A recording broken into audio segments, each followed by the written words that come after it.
Hey guys, welcome back. Hope you're having a good Friday. As you know, Mr. Runner's not here today. My wife is having her baby today, so I'm going to be out. So what I decided to do was to video my instructions and my lessons and what you need to have completed today so that you can be successful and get everything you need to get done. So starting with our daily agenda, as always, please make sure you're writing this down in your student planner. We'll start off with our silent reading, as always. Then you're going to be finishing your On the Rainy River questions that you did not get finished in class yesterday. And then just as a reminder for this Friday that we do not have homework today. So again, if I'm talking too fast, if you didn't get all this done, you can always go back and pause your video. All right, starting with our daily agenda, we'll start off with our silent reading time.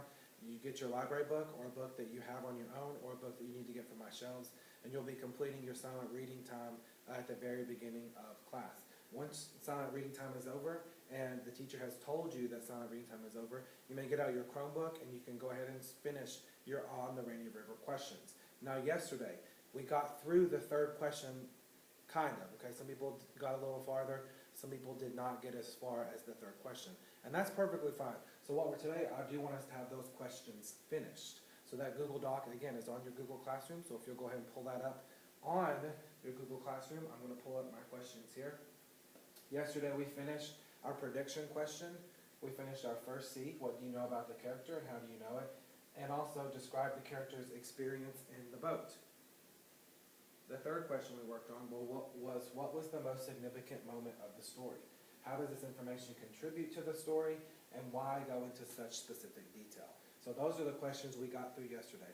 Again, I know some people got a little bit farther, some people did not get as far, but this is about where we finished, you should have, or we finished yesterday in class. So moving on to the rest of our Rainy River questions that we want to go ahead and finish answering today. Let's scroll up to our next question.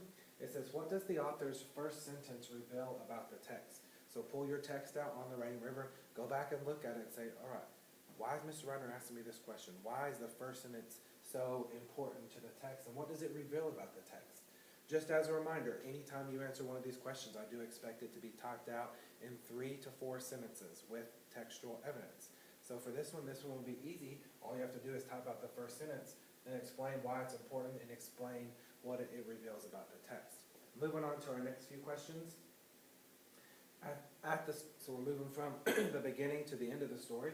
So at the story's close, our character almost jumps ship, but doesn't. He says, I did try, it just wasn't possible. Explain why you think he made this decision. Okay, use textual evidence to support your answer. But as we talked about, this is an internal struggle, something he's really facing that's really difficult on him. So tell me why, he almost jumped ship. He did try, but it wasn't possible. Explain why you think he made this decision. Okay, moving on to our next question. Why does the narrator say, I was a coward, I went to war? So that is a big statement there because it kind of seems like it contradicts itself a little bit, because usually if you go to war, you would consider that person to be a hero, someone who was strong and was fighting and did a lot of good things. But he kind of used that a little bit different. I was a coward, I went to war. So why does he say that? Again, I do expect 3 to 4 sentences on that to explain his deep thinking there of why his views are a little bit different than most people's. Okay? All right, moving on to our next few questions. We only have 2 more left. How does Tim O'Brien use inner conflict to propel action? This is a little bit of a more difficult question, but as I've been talking about, he is facing this inner conflict, this inner struggle that is causing him to want to flee the country. So how does the author, Tim O'Brien, use inner conflict to propel the action? How does it make the story move? Okay, so you would want to find some textual evidence to say, hey, this really made the story pick up and propel the action, the conflict that he was struggling with of, do I fight in the Vietnam War or do I flee the country and go to Canada? Okay, next, last question. How do the characters' motivation contribute to the motive of war?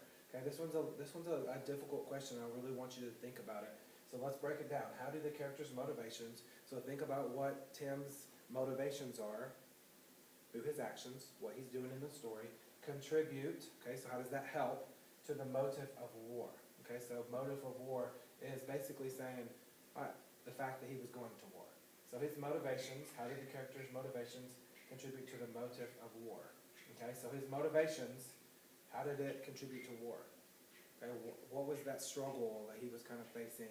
And we know eventually he did go fight in the Vietnam War based on this story, but how are his motivations, the things that he's doing, contribute to the war, right? Those are the questions you need to have finished for today, Friday, November 16th.